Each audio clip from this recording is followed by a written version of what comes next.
send us a WhatsApp message on 0540109009. What do you make of everything that's happening?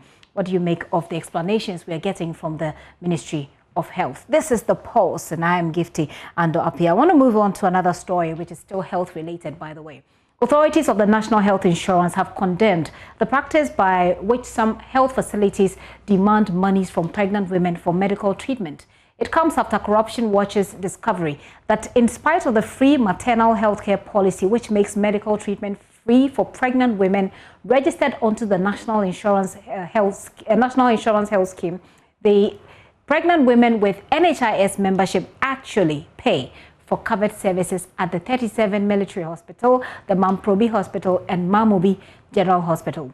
Corruption Watch investigative journalist Francisca Enchel spoke to a woman who, after losing her child, did not have access to the COPS because she owed fees at the hospital.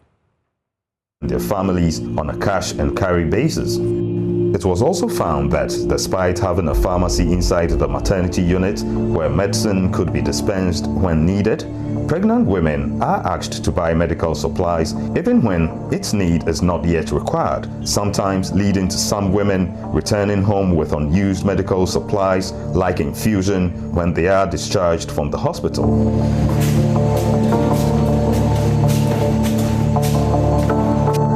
Despite being made to buy everything and pay for every service in a cash and carry manner, the medical bill issued to patients during discharge is very high, with the lowest being above 1,000 Ghana cedis. Although the FMHC policy requires hospitals to submit all bills as claims to the NHIS without billing the patient any amount directly, 37 Military Hospital does the contrary. They bill pregnant women for even admission and consultation at the maternity unit. Meanwhile, poor people referred to this hospital visit the facility hoping to depend on their FMHC entitlements.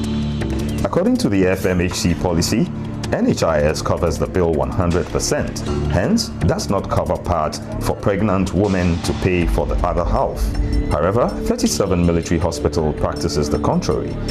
The bill they issue claims NHIS only covers a portion and the patient pays the rest.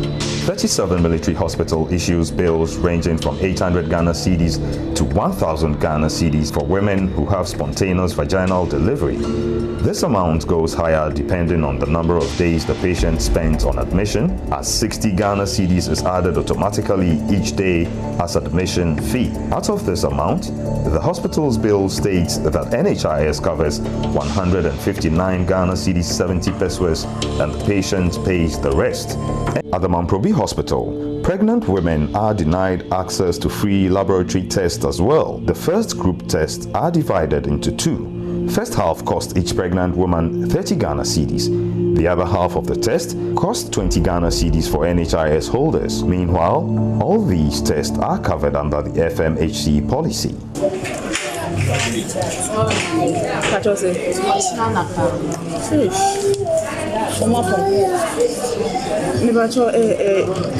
Insurance guy no almost don't never cover na don't cover. Yeah, we insurance cover 30. Two different types. We a scan and then we a lab 30. I pay for the 30 cedis. Okay. And me fast scan call na scan from Bele scan. Now I could scan, now I could scan. But you find health insurance cover. Health insurance cover. The so head of the whole about passing the law. It's all about passing 20 cities. Then so we have insurance on the 20 cities. 20 cities. Not my cities. 100. Wow. Oh, okay. So with the health insurance, no 20 cities. Okay. I'll show you. That's. According to the head of the hospital, Dr. Charlotte Kato, these tests are covered by NHIS in her facility, so pregnant women enjoy them for free. But Corruption Watch independent investigation established that the hospital charges for these tests.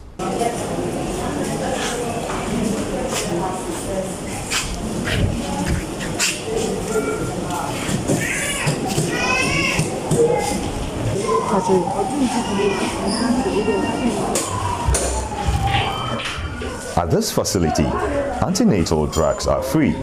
The drugs are actually already packaged with the station staff right at the antenatal unit disbursing them. Vitamin C was, however, paid for.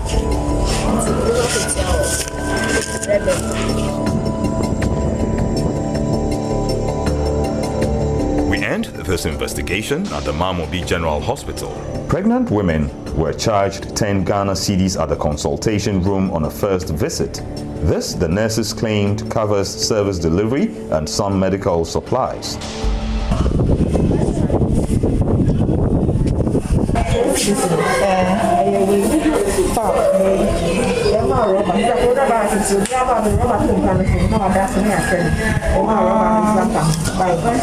Oh, okay.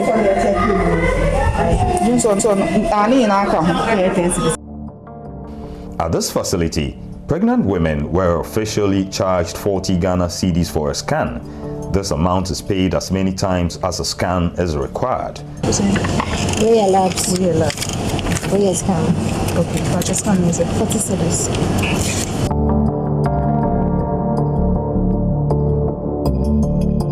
Edem Dachomon, principal nursing officer at the Mamobi General Hospital, who refused to grant a video or audio interview, said scans were not part of the FMHC entitlement in their hospital. Mrs. Vivian Adokobia, Deputy Chief Executive Operations at NHIA, said NHIA pays for scans through the claims. In the operation manual, it states that when you go for ultrasound scan, 2 is covered.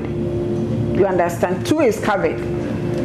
During the first trimester, you can go for scan. During the last trimester, you can go for scan. But in between, if there's any indication, that one too is covered. Okay, so if it's medically requested? If it is medically requested, it is covered. Dr. Chris Fofier said that facilities are operating according to the rules governing the FMHC policy by offering pregnant women a completely free laboratory service. Blood group. Yes. Is it also covered? Yes, all that is covered by health insurance, yes. GCSPD. Oh, okay. Hepatitis B. Yes, it's all covered. However, this investigation established that laboratory tests are not free for pregnant women in any of the facilities investigated. At the Mamobi General Hospital, the first main laboratory test costs 50 Ghana cedis. Other tests done in the course of the pregnancy were equally not free. During another test at this hospital, the laboratory technician took the request form, samples for the test, charged 35 Ghana cedis, and received payments directly from the pregnant woman inside the lab without issuing a receipt. 35.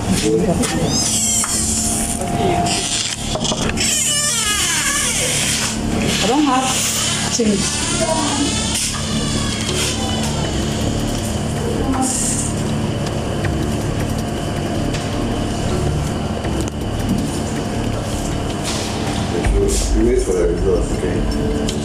Edem Dachomon, the principal nursing officer on behalf of the facility, said the amount paid by NHIS as antenatal cover per visit is not enough to cover laboratory tests, although their supervising institution, GHS, supports NHIA's insistence that the service is free. She, however, said the hospital does not permit the collection of direct payments by staff for any service delivered apart from the bank. Hence, any staff caught doing that will be taken through disciplinary process for punitive action to be applied. At this hospital, the drugs that are available are paid for, and pregnant women are referred to buy the rest from private pharmacies on the grounds of unavailability.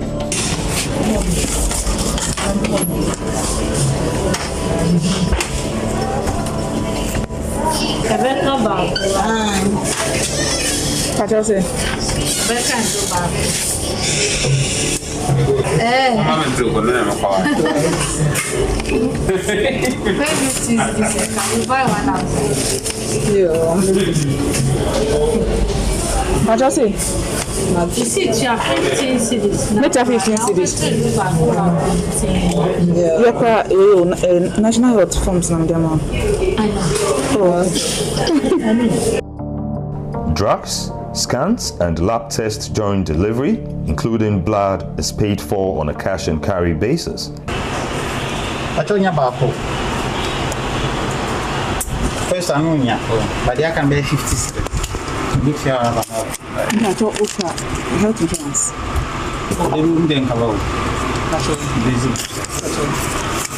SDG Goal 3.1 targets the reduction of the global maternal mortality ratio to less than 70 per 100,000 live births by 2030. It further aims to end preventable deaths of newborns and children under 5 years of age, with all countries aiming to reduce neonatal mortality to at least as low as 12 per 1,000 live births and under 5 mortalities to at least as low as 25 per 1,000 live births. According to the 2019 UN Interagency Group for Child Mortality Estimation, the infant mortality rate of Ghana is 34 deaths per 1,000 live births, and Ghana's maternal mortality rate is currently 308 per 100,000 live births, according to GHS.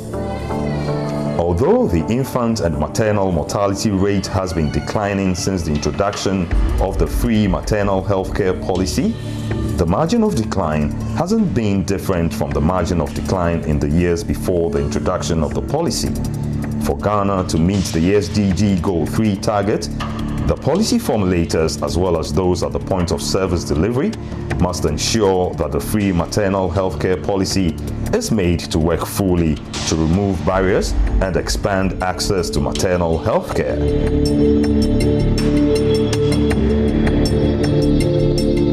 Francisca Angel's report. Watch out for part 2 in our next edition for more shocking expose in other hospitals. Well, Francisca Encho put that together. She's a Corruption Watch investigative journalist. She's joining us via Zoom. She uncovered this heartbreaking story where mothers and families are seen to be exploited. Francisca, welcome and thank you for your time. Hello, Francisca. Yeah, Gifty, can you hear me? I do hear you now. Thank you very much for your time. Also joining us via Zoom for this conversation is Dr. Chris Opoku Fofie. He's a Safe Motherhood Program Manager at the Ghana Health Service. Doc, thank you for your time and good afternoon. Good afternoon. Also joining in this conversation is Deputy Chief Executive in charge of operations at the NHIA.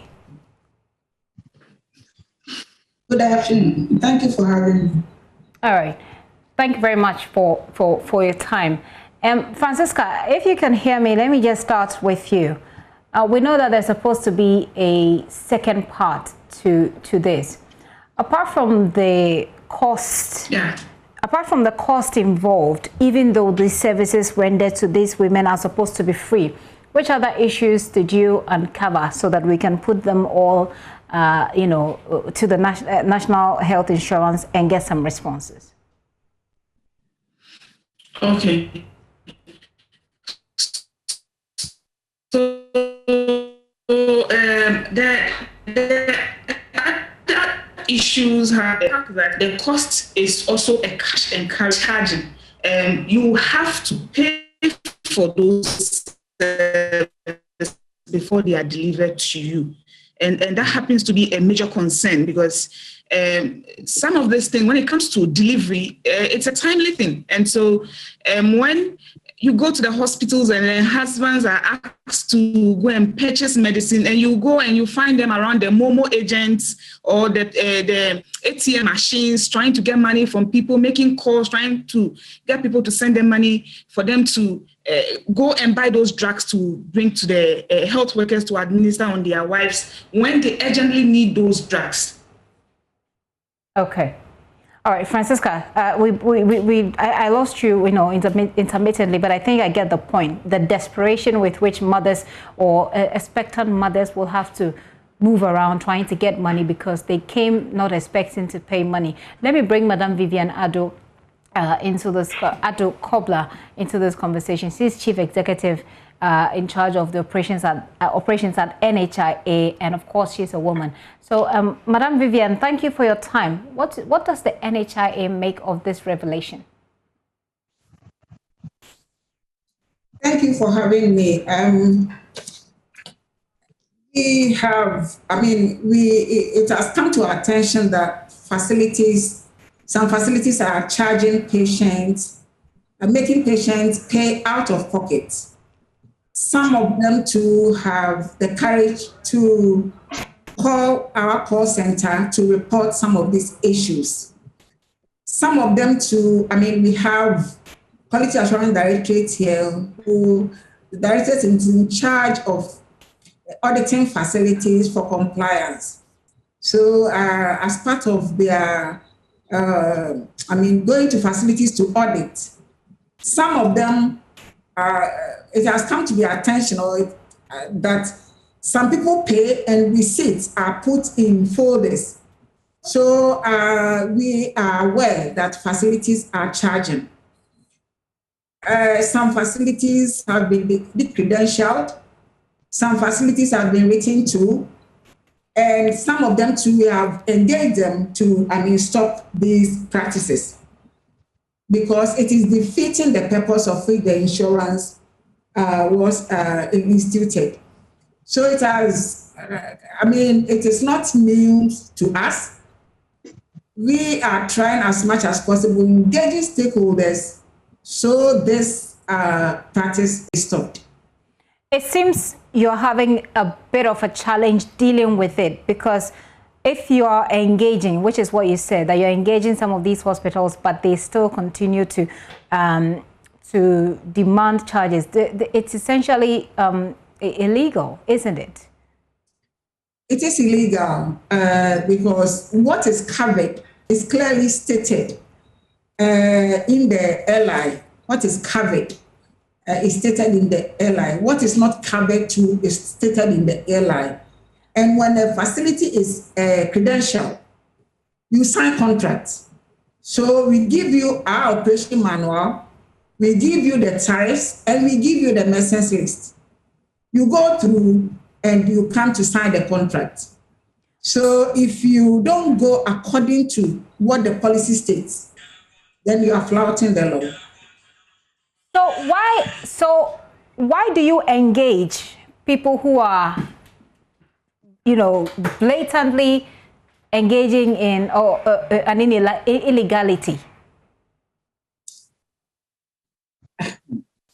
You see, some of the facilities, for instance, if a facility is in one of the remotest parts of the country, then it's the only facility there, it becomes very difficult. So some of these facilities, when they are found culpable, we first of all write to the facility, the ownership. We write to the ownership. So if it is Ghana Health Service, we write to the Director General. That is the reason why I say we are engaging. We write to the Director General. Then if it is a mission facility, we write to the Executive Director of CHAG.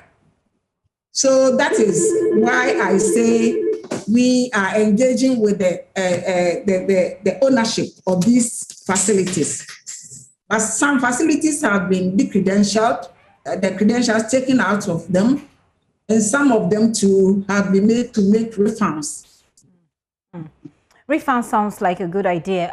Let me just bring Dr. Fofie in this conversation. Doc, you are in charge of safe motherhood. These are desperate, expectant mothers trying to stay alive so they can bring life into the world. Help us understand the extent to which this is dangerous, especially knowing that there are several expectant mothers in this country who can barely sometimes even feed themselves throughout the day.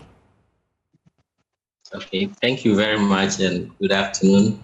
I will start by saying that this practice really is a problem to the service and specifically to our program, that is the Safe Motherhood program, because we've subscribed to the universal health coverage and also to quite a number of conventions, including the Sustainable Development Goals, and it's our hope that we'll be able to achieve this target by reducing maternal mortality. So any attempt or any barrier that will reduce the access to our women to care becomes problematic. As we speak now, we've identified that these are quite a number of issues that appear to be disincentive to most of our clients to facilities within our country. So in terms of significance, I would say yes, it's quite significant. Yes, that's how far I'll go, yes. In that case, what is your outfit doing now that this has been brought to your attention? And as Madam Vivian said, it's already, this is something you know, but are you taking any steps specifically for our pregnant women? Yes, to start addressing it, it's about first looking at what exactly will be in our purview, in our domain to do about it. And to start with, we're saying that most of the problems start because some facilities appear to be a bit like pressed financially. And therefore, we as partners in providing care, we are looking at how to improve the care really, not regulators per se. So we do much by engaging at our organization, and therefore we think that if we dialogue with the National Health Insurance by updating the tariffs to be commensurate with the care that is given, probably that could be one big solution to some of this problem, because clearly we don't have the capacity and the staff to really be monitoring some of these areas. That's changing our position from implementers of program to regulators. So for now, that has been the meeting that we're doing, creating awareness about it and also engaging key partners like the health insurance so that the minimum package will be clear and the pricing will be appropriate enough to be able to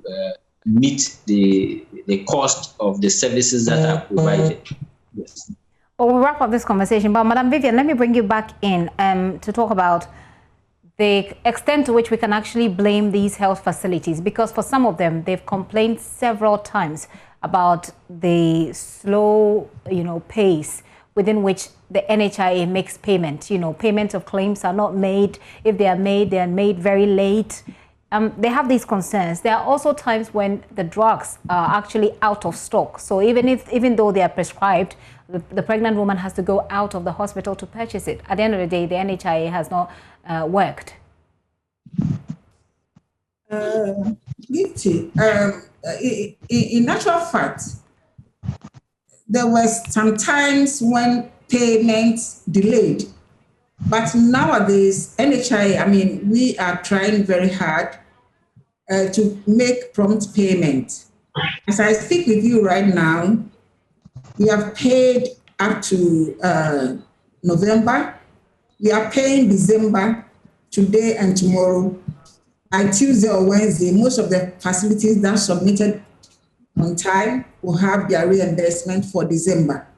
So if we are able to pay December, then it means that we owe providers 1 month. I'm saying 1 month because we have 3 months to work within, or 3 months to process claims. And no facility has submitted May because May just ended.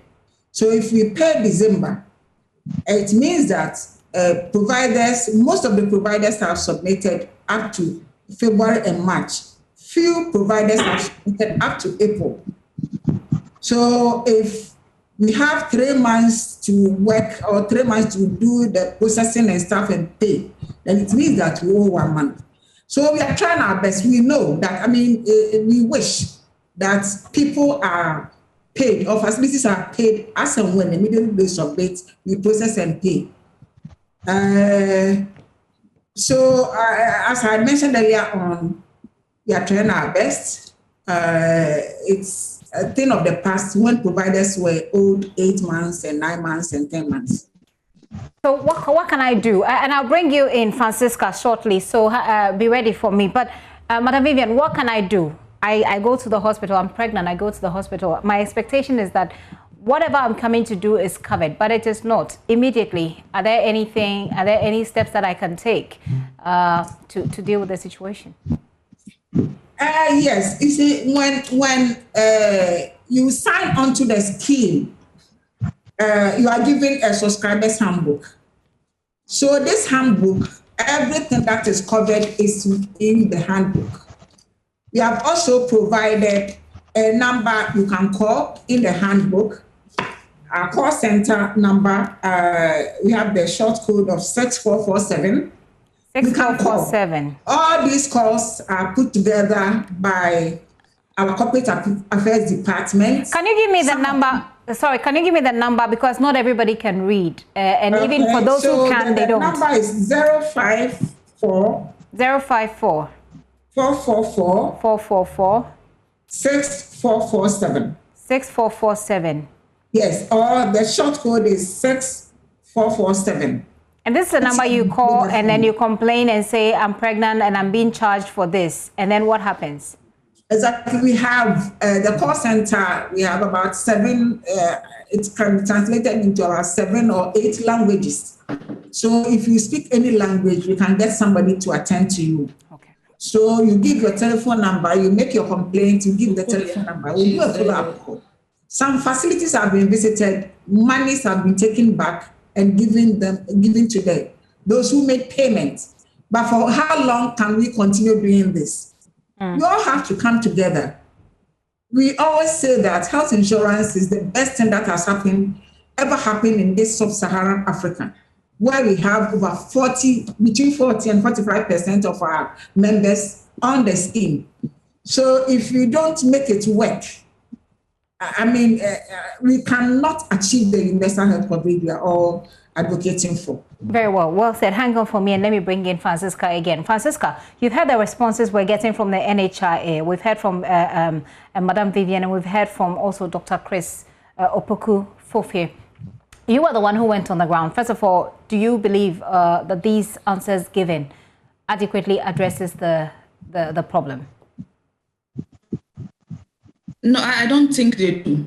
I don't think they do address the problem because, for instance, there are a lot of people who actually know that they are not supposed to pay for these things. But then, you see, they meant to pay for these things at the most critical time in their lives. When your wife is in labor and urgently needs the drug and you are asked to pay for it, you know you are not supposed to pay for it, but you want your wife to be alive. So you don't challenge anybody, you just pay for it. Like, for instance, at Mamobi Polyclinic, Mamobi General Hospital, where they sell blood. Your wife is going into the labor ward, the theater, and then you are told she'll be needing blood. And you want to go and donate the blood or you pay for it. At that critical moment, which man will want to go and donate blood? How long will it take to even get that blood? And so they end up paying. They finish paying, and they make you pay 180 cedis as processing fee for the blood. And so what we want to hear something which will be done drastically right now to address this issue. Because if somebody holds the NHIS card and then goes to run a lab test or buy drug, and then payment type, where they write payment type, where the person has the card and they are supposed to write NHIS, then they write their cash. Okay. As if the person didn't come with a card. Meanwhile, the person is holding it and they have refused to take it. Okay, so Francisca, she also has just put out a number through which people, can lodge some of these complaints. And if you've gone to a facility and you're being charged it's illegally, you call these numbers. That's their call center. You don't think that addresses the problem adequately as well? When we call those numbers, how long will it take us to get our concerns addressed? If somebody charges me and I pack all my receipts and then I contact this number and I submit my receipt, how long will it take me for my money to be given back to me? How long will it take for the refund? Okay. Is it something that people will follow like the usual Ghana system where the person follows and becomes tired and says, how can I be spending so much money chasing after a refund? Right. Then the person gives up. Or it's going to be something that will be done swiftly. Okay, so that's a valid question there. So how long will it take? Let me bring our two reps in here, Dr. Chris Fofie and Madam Vivian. Let me bring this question to you. And after this, I just want to engage you a bit more on these specific health facilities that have been mentioned in this particular investigation. But let me throw the question to you from Francisca. How long does it take? Okay. Just last month, somebody walked in here from Somenya, that and complained of being, made to make some payment. So the following week, we detailed 4 people. We had another complaint, so we put them together. So the following week, we detailed people, went to Somenya and engaged the facility. We went into the folders because of legalities and stuff. We have to get into the folder and get the facts. We went to the hospital. We went into the folder. We engaged the health facility, and we took the money back to the person. We have been doing this. We don't waste time. Can you give us a frame? But the fact is that how long can we be doing this? Rather than around the country chasing for monies for people, how long can we do this? So we'll have to come together and address this issue holistically. How do you expect when you say to come together and address the issue holistically, exactly what are you referring to? What are your expectations in that regard? We all have to do our parts. We all have to fix our own problems. But which is how? I'm trying to understand this. So I'm pregnant and I go to the hospital and I'm being raped off. How do I help myself in that instance? Help us so that we can educate the people properly. You see, a few of the people have the courage to just report. And even those who have the courage to report, when you call them to do follow-up check, then they don't want to even come out. They don't want to show their faces because they feel they are within the community. They will be targeted. Okay. So, that bit is a bit of challenge to us. Okay. Then again, as the 2 doctors rightly said, most of the people, they know that these services are covered. But some of the facilities, because of the staff turnover, you train one person today to do the right thing, another person will come. The person might not have gone through training, and the person will be doing different things. So we all have to come together, do training for those who are coming. Because I can see that there is a training issue in here. We have to train people to, walk through what is covered and what is not covered. So everybody will know exactly what the policy states. Let me bring in Dr. Fofie here. Dr. Fofie, I think I have a question for. Let's hear Dr. Fofie. If you could just put that down for me, so that I don't forget to bring Dr. Fofie in. I think we've left him out of the conversation for some time now. Doc, please go ahead.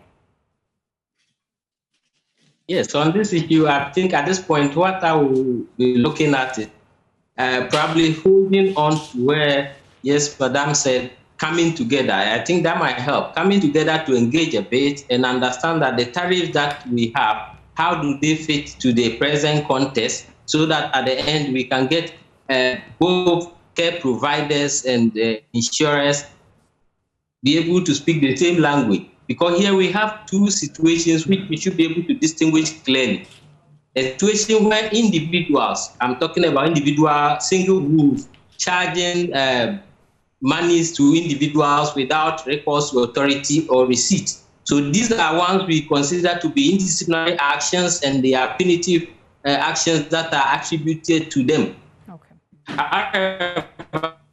What is being described here appears to be a bit different. We're talking about a situation where the entire institution or a facility has upgraded the tariffs in a model which can be considered as a co-payment mechanism. And if you look deep into it, these are not monies that are going to individual pockets. These are monies that are going into the facility, and little engagement extra-officially is proving that these are the interventions that have sustained the system to some extent. So that brings to the fore that, yes, the healthcare providers and the insurers, that's National Health Insurance, will have to speak together and see how we can find a uniform front. If we say tariffs for, let's say, pregnancy, what can we realistically pay and what are the costs involved, so that it's understood. If you take ultrasound scan, for instance, yes, it was mentioned that 2 ultrasound scans are accepted. in addition to any agent ones that will be required. However, we know most of our women want more scans. And in such situation, what happens? When they come requesting for scan, then we have a situation where then they will have to be paying for such ones. So we should find a way to communicate that appropriately. Then we know which ones are the medically indicated ones and which ones are the client's requests and the modalities that fall within it. So that bit of conversation, I think it might be necessary so that we have a uniform front. Right. Thank you. Right. Thank you very much. And Francisca, you had a question for Madam Adokobia. Go ahead. So she read something about new staff coming on board and not being well informed, and then so along with what the policy is to be. I found on the field goes beyond staff who are not well informed. These are directors, these are medical superintendents, these are head of antenatal unit telling you that no, scan is not covered. You have to pay. So Francisca, these are the people who are supposed to have the documents. Francisca, that's the point that has just been made by Dr. Chris Fofie. So let's get Madam Kobia to quickly respond to that. So, Madam, it's not like both of them are saying, it's not an issue of an individual taking the money into their pockets. It's much more of an institutionalized system where you have to pay. It's like everybody knows within the hospital. So even if they are not giving you a receipt, but that is also what is holding the hospital up. I'll take your thoughts on that. Let me just bring in our viewers at this point. Let's go on Facebook now. We've got some comments. Let's share that, and then we'll take your thoughts. This one says, my wife, when my wife was pregnant and went to the hospital from the 1st to the 9th month, she spent not less than 120 cedis every month being payment for medicines given to her. Most of the medicines were not in the hospital, and we had to buy them outside. When she was delivered of her baby, the drugs I paid for in the hospital amounted to 550 cedis, excluding those bought outside the hospital. She has health insurance card, all right, but I spent all this money. Our laws are only in the books, but not working in Ghana. Hafiziba Aisha Eduku says, it's so sad. The doctor will charge you for CS. The anesthetic will charge you. Theater nurses will charge you. The petty payment at the ward is frustrating. If it is truly free, this is heartless. Happy says, some doctors will even charge you for a cesarean session. Some nurses will also be selling leftover medications to you by force. Some anesthetists will also charge you some money, claiming he is adding something to the epidural so you don't feel much pain after it wears off. The porter or cleaners who help move you to and from the ward will also charge you money. Chese, the system spoil. Everybody wants to make money. Come and read some. Okay, she's referring to somebody. These are people's realities. Madam Vivian, back to you about the points made that this is not an individual hiding in some corner, taking some money. It is institutionalized. Your final words for this interview will be that one. Please go ahead.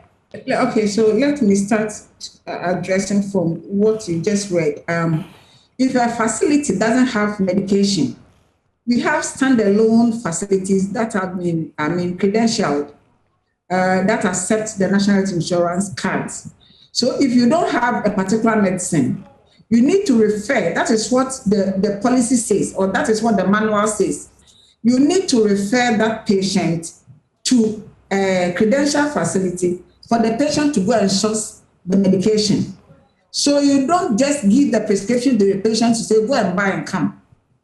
That's the reason why I said we all have to come together to address and train people to know the policy very well.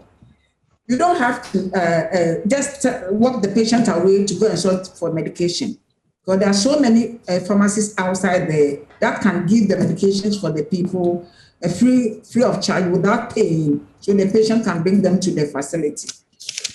Doctor said some of the patients want scan. I didn't get that, because this tariff, let me just quickly put it on record, that the tariffs and the medicines list, the National Health Insurance doesn't, we alone, we don't develop the tariffs and and the service tariff and the medicines list.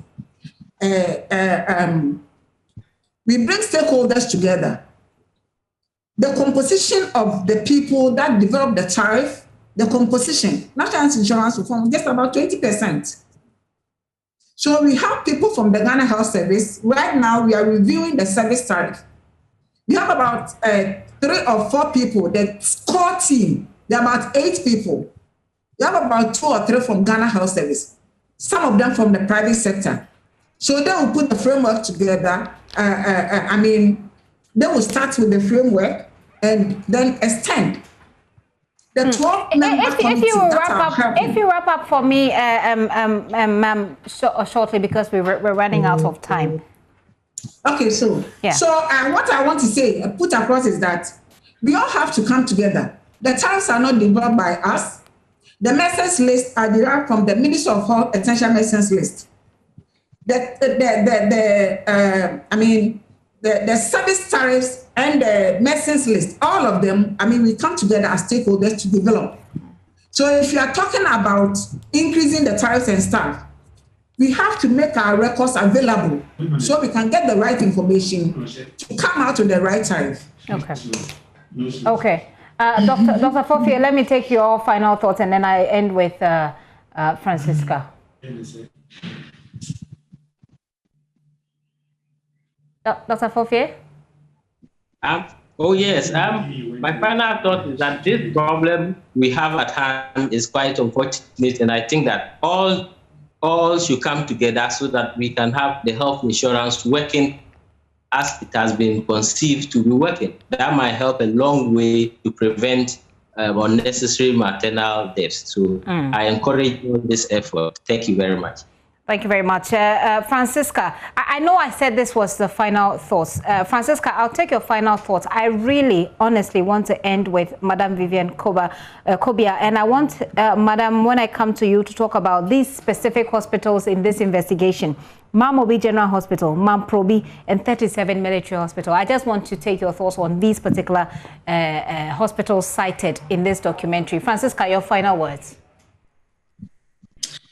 Okay, my final words will be based on what Dr. Fofie said earlier on about the scans. It is something that a lot of the health workers have said, the leadership of the hospitals have said whilst I was interviewing them. We are not talking about women who are requesting on their own, requesting for extra scans. What I'm trying to say is that in all 6 hospitals investigated, we didn't get a scan for free in any of the hospitals. Scans that were medically requested. They were not requested by the patients. The hospitals requested those scans, and none of the hospitals gave out those scans for free. Okay. All right. So it looks like you may have to call the number, and then we get the refunds for these women involved. But Madam Vivian, let me wrap up with you. These 6 hospitals that she mentioned, I've given you 3 of them: Mam Obi General Hospital, Mam Probi Hospital, and then 37 Military Hospital. They have been in this particular documentary. What actions will the NHIA take on the back of this revelation? Yes, I think all the 5 of them are under Ghana Health Service. We have started with the engagement or conversation with the Director General. We will delve deep into this issue. If we have to, those who are, those whose monies have been collected, they can report to us. We will go down there and get the monies for them. Okay. For 37, we will engage the leadership as well and address these issues. It is not right. We have to just do the right thing, work within the policy framework, so we all, can help. So we all can, help for this program to be sustained and also people benefiting across the country. Thank you. Indeed. Thank you so much, all of you, for your time. I've been having this conversation with Dr. Kresopoku Fofie, who is with a Safe Motherhood arm of the NHIA, and also Vivian Adokobia, who is the Chief Executive Operations, NHIS. Oh, for Dr. Chris Fofie is with the Ghana Health Service, I beg your pardon. And then Francisca, who did this investigation for Corruption Watch. Thank you so much, all of you. This is The Pulse you're watching with me, Gifty and Apia. We'll be right back with more. Do stay with us.